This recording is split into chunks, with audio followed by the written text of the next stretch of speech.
Ferry ride, a duck misbehaving with our guide, strange creatures from the sea and stranger eyeballs, an accident, a local hooch factory and a spooky graveyard. Yup, the Mekong Delta tour had it all.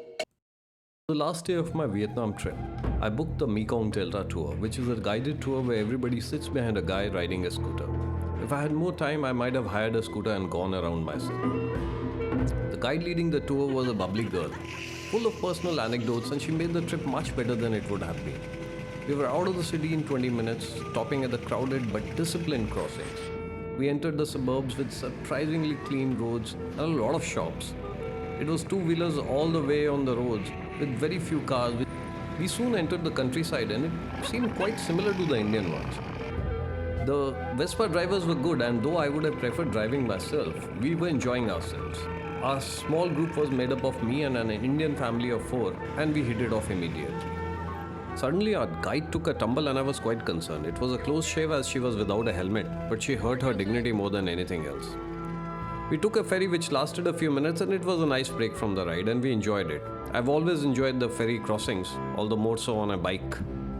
Soon we entered a wet market, and what the wet part refers to is the selling fresh foods such as meat, fish, produce and other perishable goods in a non-supermarket setting. I have seen wet markets in India, including one in the heart of Delhi, and I'm talking about the INA, where even society dames come in their chauffeur-driven Mercs to buy meat and seafood for their parties.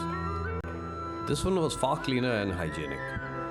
As you can see that there was no blood in the open drains and no ubiquitous flies buzzing around your ears making a pest of themselves.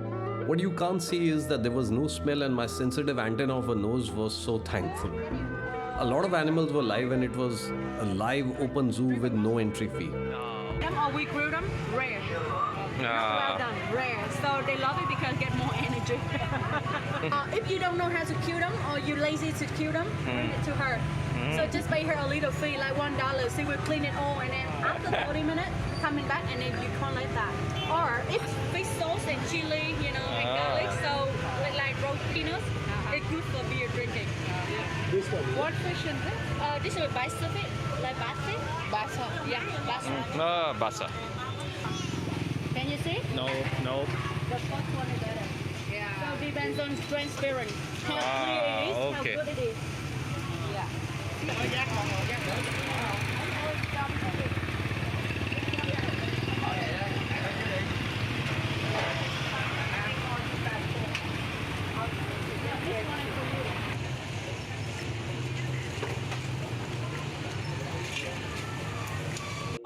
We like, but the way how do we choose?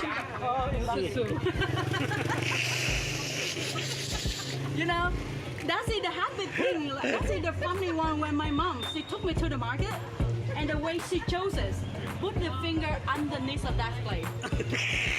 So sometimes if you're unlucky, they get a big problem. The poop in the hand. Yeah, because. So after the very interesting stint of the wet market, we moved on to the regular or the dry local market for some grub. The narrow street market which we crossed had all sorts of goods and reminded me of markets of old Delhi. We checked out the goods being sold, and it was fascinating. I would have bought a few things if I had any space in my luggage. I was loaded to the gills with Indian snacks and clothes for my sister. Next, we explored some of the Delta's touristy cottage industries. First, it was a rice wine setup which looked like a local village hooch factory, but the wine itself was surprisingly good. We got the well-practiced spiel of a cheerful guide and moved on to the incense factory. This was a more professional setup than the wine one, but I had no interest. One of the interesting things I saw was this graveyard with some elaborate structures. Normally, it is traditional for Buddhists to cremate their dead. However, in Vietnam, they bury their dead. And the lunch was a relaxed one in a place with a water body in the middle, and fountains and a big aquarium. The aquarium had some interesting white catfish. The food itself was average, and we relaxed and chatted for a while before winding up the tour. Next, we said our goodbyes and parted ways on our way to respective hotels. It was a good day overall.